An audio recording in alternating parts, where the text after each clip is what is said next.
नमस्कार साथियों, वीडियो को शुरू करने से पहले आपको एक छोटी सी जानकारी देता हूँ। अगर आप भी YouTube पर सिर्फ वीडियो देखकर पैसा कमाना चाहते हैं तो इस चैनल किडी टून्स को सब्सक्राइब कर सकते हैं, क्योंकि यहाँ आपको हर रोज रात 8 बजे एक वीडियो मिलती है जिस वीडियो में सिर्फ 5 अंक का नंबर छिपा होता है और उस नंबर को आपको सिर्फ कमेंट में लिखना होता है और आपको 100 रुपये दिए जाते हैं UPI द्वारा।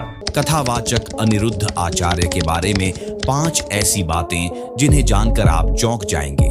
कथावाचन भारतीय संस्कृति का एक महत्वपूर्ण हिस्सा है जिसमें धार्मिक और आध्यात्मिक कहानियों को रोचक तरीके से प्रस्तुत किया जाता है। इस परंपरा में कई प्रमुख कथावाचक हुए हैं, जिनमें से एक प्रसिद्ध नाम है अनिरुद्ध आचार्य। वे अपने प्रभावशाली वाचन और गहन ज्ञान के लिए जाने जाते हैं। इस लेख में हम उनके बारे में 5 ऐसी बातें जानेंगे जो आपको हैरान कर देंगी और पृष्ठ वाले पर तो आपको यकीन ही नहीं होगा। 5वीं कथा वाचन की शुरुआत अनिरुद्ध आचार्य की कथा। वाचन की यात्रा का आरंभ कैसे हुआ, यह एक दिलचस्प कहानी है।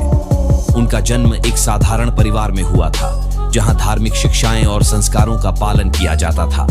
बचपन में ही उन्हें पौराणिक कहानियां सुनने का शौक था। कथा का प्रारंभ उन्होंने अपने माता पिता से रामायण और महाभारत की कहानियां सुनकर इन्हें याद करना शुरू किया। एक दिन उनके गांव में एक साधु आए जिन्होंने अनिरुद्ध को कथा सुनाने के लिए प्रोत्साहित किया। इस साधु के प्रेरणादायक शब्दों ने अनिरुद्ध के भीतर कथावाचन की इच्छा को जागृत किया। 4. ज्ञान का गहन स्रोत। अनिरुद्ध आचार्य न केवल कथावाचक हैं, बल्कि वे एक शिक्षित और विद्वान व्यक्ति भी हैं। उन्होंने विभिन्न धार्मिक ग्रंथों का गहन अध्ययन किया है, जिसमें वेद, उपनिषद, भागवत गीता और पुराण शामिल हैं। अध्ययन का प्रभाव उनका अध्ययन उनके वाचन में स्पष्ट रूप से दिखाई देता है।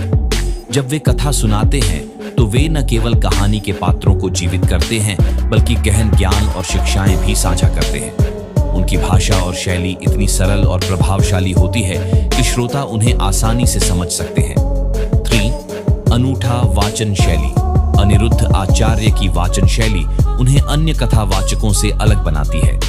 उनकी शैली में भावनाओं का गहरा समावेश होता है।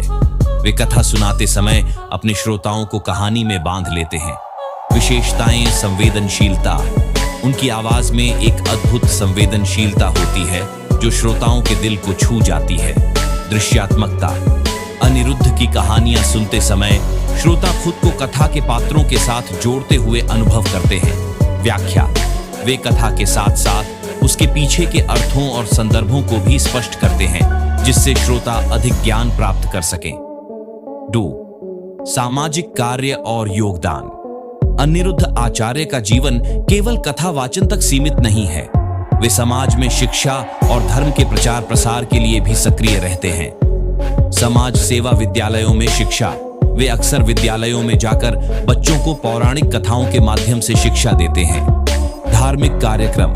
अनिरुद्ध आचार्य विभिन्न धार्मिक आयोजनों में भाग लेकर सामाजिक सद्भावना और एकता का प्रचार करते हैं। स्वयंसेवी कार्य। उन्होंने कई सामाजिक परियोजनाओं में भाग लिया है, जैसे कि अनाथालयों में बच्चों की शिक्षा और स्वास्थ्य सेवाएं प्रदान करना। 1. आधुनिक तकनीक का उपयोग। अनिरुद्ध आचार्य ने आधुनिक तकनीक का इस्तेमाल करते हुए कथावाचन को एक नया रूप दिया है। वे सोशल मीडिया और वीडियो प्लेटफॉर्मों का उपयोग कर अपने ज्ञान और कहानियों को अधिक से अधिक लोगों तक पहुंचाने में लगे हैं। डिजिटल कथा वाचन YouTube चैनल। उनका YouTube चैनल लाखों सब्सक्राइबर्स के साथ एक लोकप्रिय मंच बन चुका है। यहाँ वे अपनी कहानियां वीडियो फॉर्मेट में प्रस्तुत करते हैं, जिससे अधिक युवा वर्ग आकर्षित होता है। वेबिनार और ऑनलाइन सेमिनार। अनिरुद्ध आचार्य ने ऑनलाइन सेमिनार और वेबिनार आयोजित कर दर्शकों को कथा वाचन का अनुभव प्रदान किया है। निष्कर्ष।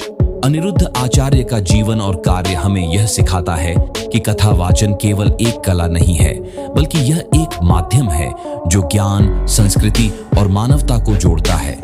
उनकी 5 विशेषताएं हमें उनके प्रति गहरी श्रद्धा और सम्मान का अनुभव कराती है। उनके योगदान ने न केवल भारतीय संस्कृति को समृद्ध किया है, बल्कि उन्होंने समाज में एक सकारात्मक बदलाव भी लाया है। इस प्रकार अनिरुद्ध आचार्य केवल एक कथावाचक नहीं, बल्कि एक प्रेरणादायक व्यक्तित्व हैं जो समाज को जागरूक और शिक्षित करने में महत्वपूर्ण भूमिका निभा रहे हैं। उनके कार्यों और योगदानों से हमें यह प्रेरणा मिलती है कि हम भी अपने समाज के लिए कुछ बेहतर कर सकते हैं।